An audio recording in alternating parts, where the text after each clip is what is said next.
Welcome back to Doom 3. I'm Blastinus, and this is the Monorail Skybridge. Say hi! And then... say farewell.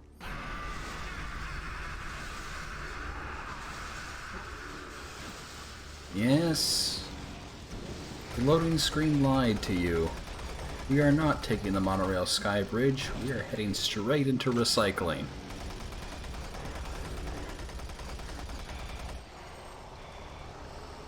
And fast, too. There's not a whole lot of air out here. What with this, being Mars.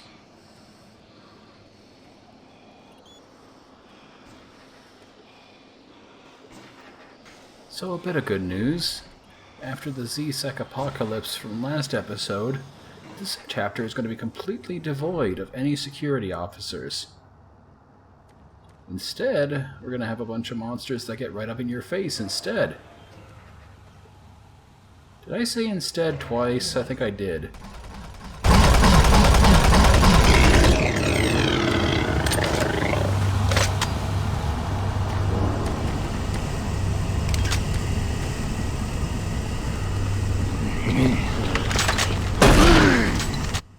Yes, maggots. Maggots are going to be, shall we say, the key players for this particular chapter. You're going to notice I'm going to be watching my 6 a lot because, well... yep, here comes one now. Which is going to be a problem when what we have in front of us is this.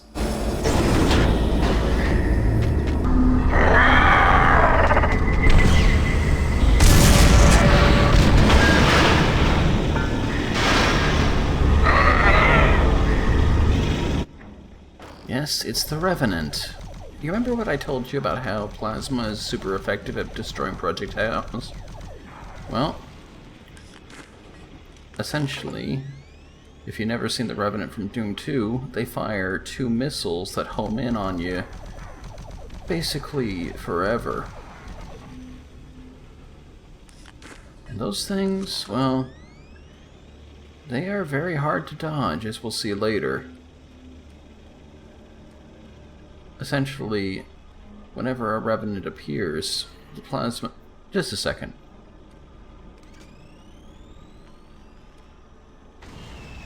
Yeah, whenever the Revenant appears, the plasma gun is going to be our go-to weapon.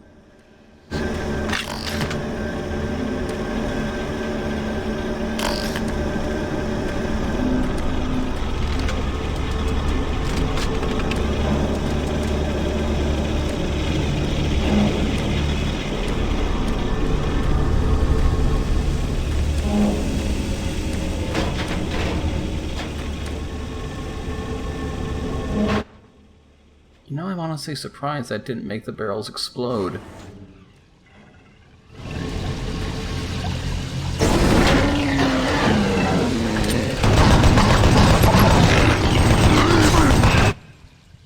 Oh yeah, and pinkies.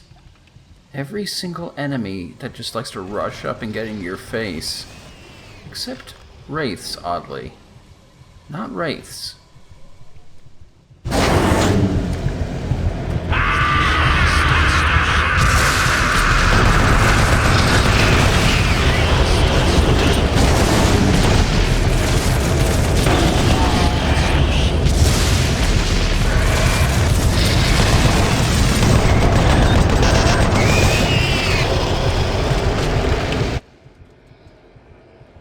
Rather interesting, actually, concerning how the game decides what enemies are going to be in a level or not. It sort of feels like they have a theme in mind. In this case, you have very tight corridors with things just kind of rushing right at you, and the whole level feels incredibly claustrophobic.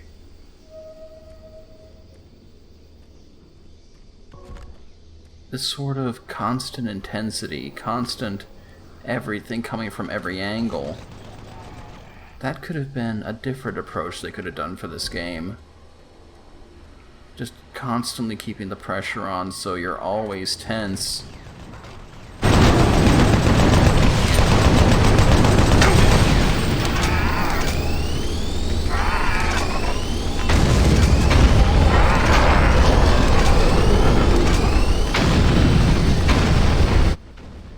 You may call that too many grenades, but when it comes to revenants, there's no such thing.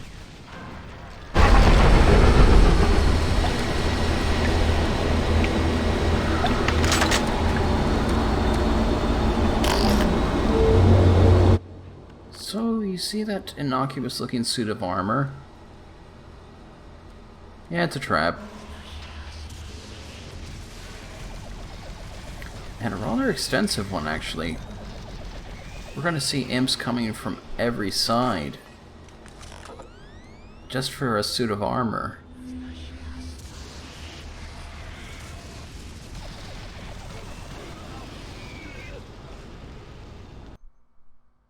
Now what do you suppose happened there? If your answer is a barrel, congratulations, you were more observant than I was in the first time around.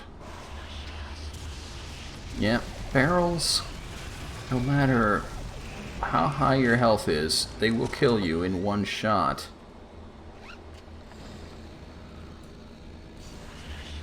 Barrels can be your friend, but they will often betray you if you don't pay attention.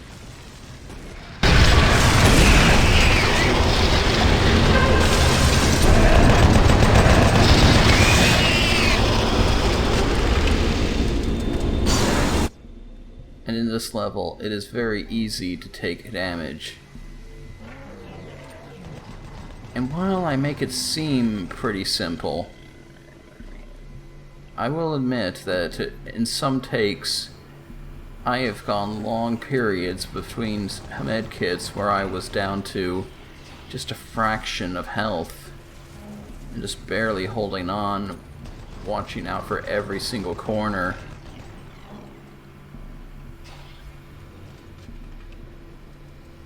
Recycling one can be torture. Especially since, yeah, you have no idea what angle things are going to come from. At least, not the first time you go through.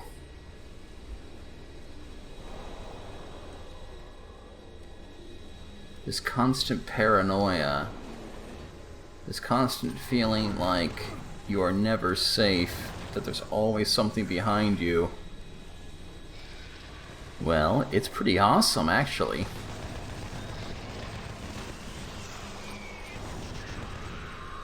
As I said, this entire game could have been like this, and it would have just been the most amazing, freaky thing. Just keep the pressure on constantly.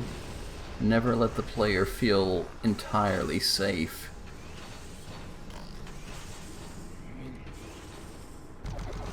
Why yes, I am advocating torturing the player.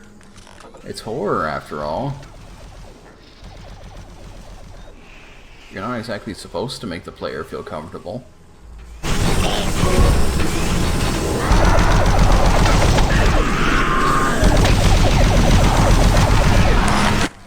Now, you saw that, right? Health was in the 80s, 2 rockets to the face, down in the 50s. And those things can just keep firing and firing and firing. Basically, as many times as they want. There's not much of a delay.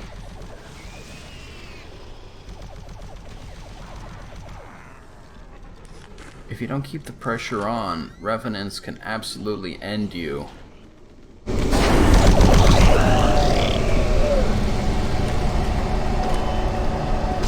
Warning. Flow control system failure. Toxins identified. Execute cleanup procedure.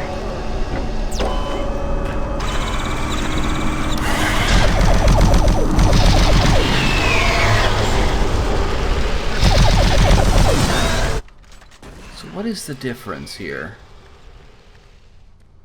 I mean, if you think about it, we are once again going through a brownish industrial semi-complex maze. And I think the answer is, it's entirely about presentation, entirely about composition, and what you send at the player. Effectively, the environment is similar, but the mood is different. The tension and the overall challenge and feeling of stress.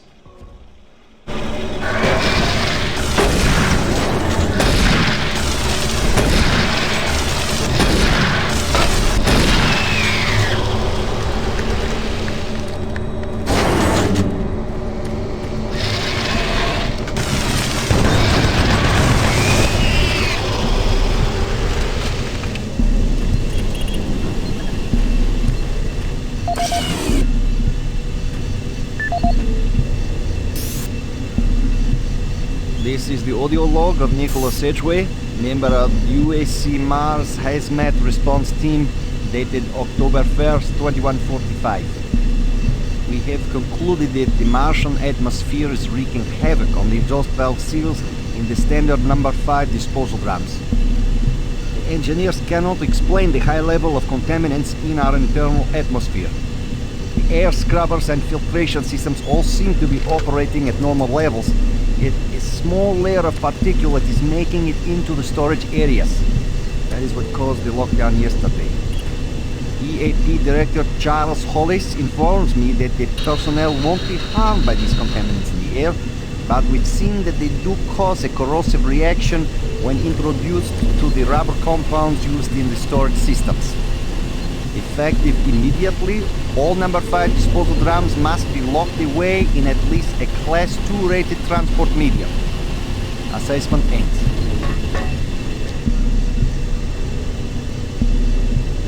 Welcome to the UAC Maintenance Department. This video will provide you with the necessary tools and information to do your job efficiently and safely.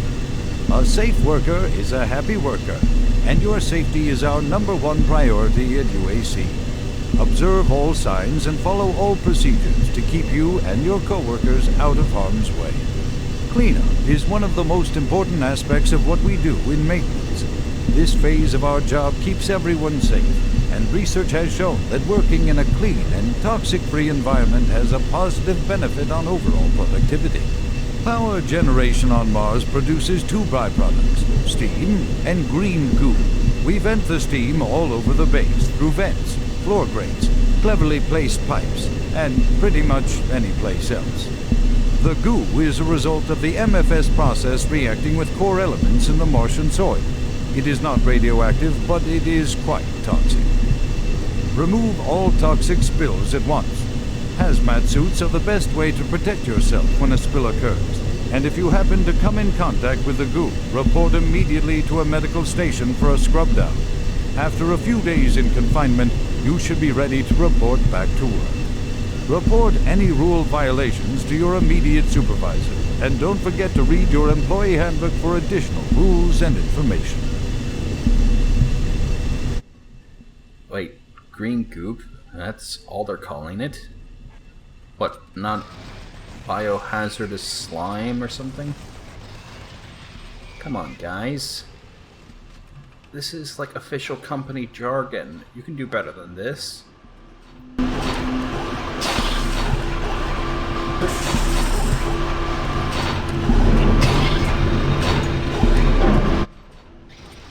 Yeah, I have no idea how you dodged that one.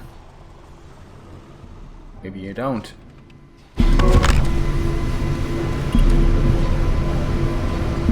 Pump station shut down. And it's just press a button, make it happen.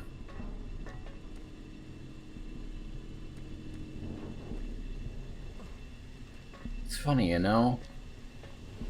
They make all these fancy holographic displays, and what it ultimately amounts to would have been exactly the same if it had just been a big shiny red glowy button. It's really a shame, you know?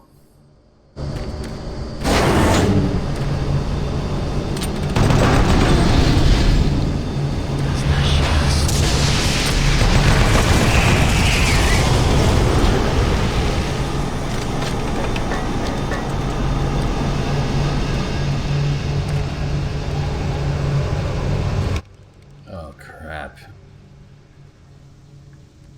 Whenever you hear that tickety-tickety-tick, you know what's coming.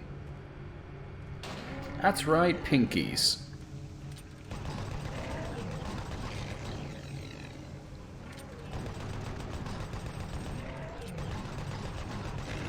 But no, actually, seriously, every time you hear that, that's foreshadowing for Trites. Yeah, I'm sorry to say, but we are nearing Spider O'Clock.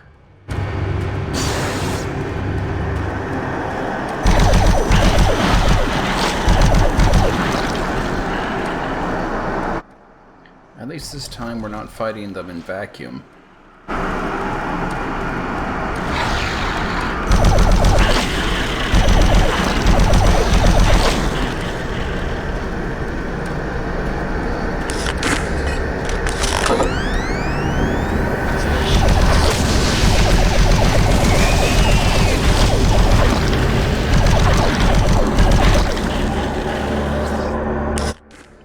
Oh, where did you get off to?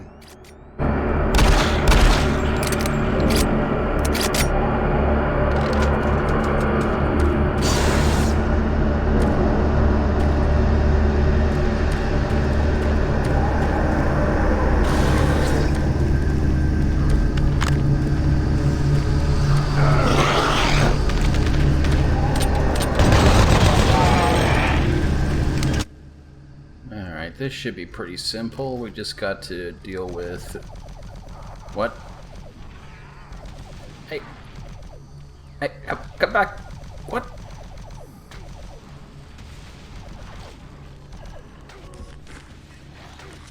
I don't understand. Like, you could tell, like, I was confused there. Like, I had no idea what just happened there.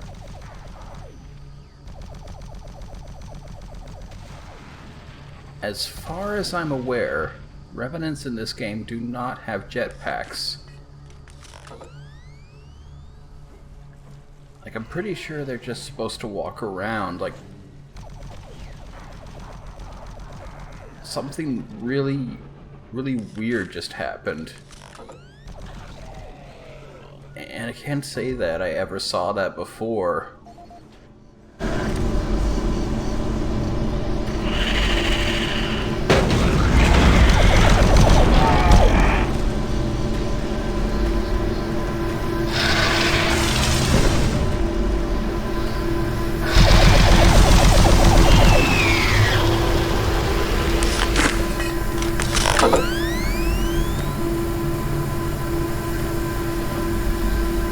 Little bit of free space.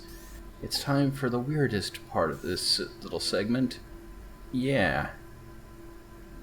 Instead of, you know, using that incinerator thing that they had in Alpha Labs to get rid of barrels, they're just shooting barrels with rocket launchers.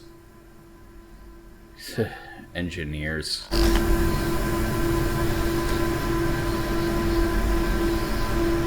But oh well, two can play at that game.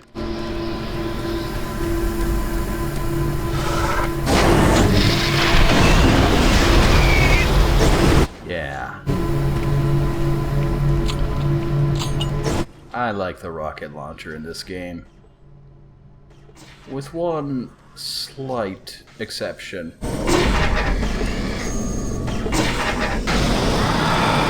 Yeah. If an enemy just kind of steps sideways, then rockets are a little bit less than stellar. But otherwise, you know, they're barrels of fun. Whether they're coming out of you or coming at you.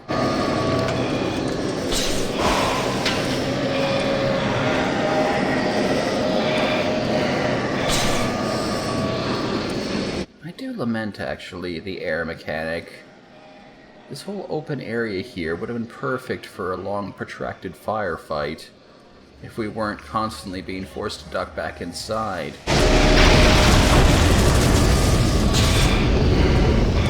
Could you imagine the potential of this arena? I mean, I know I can.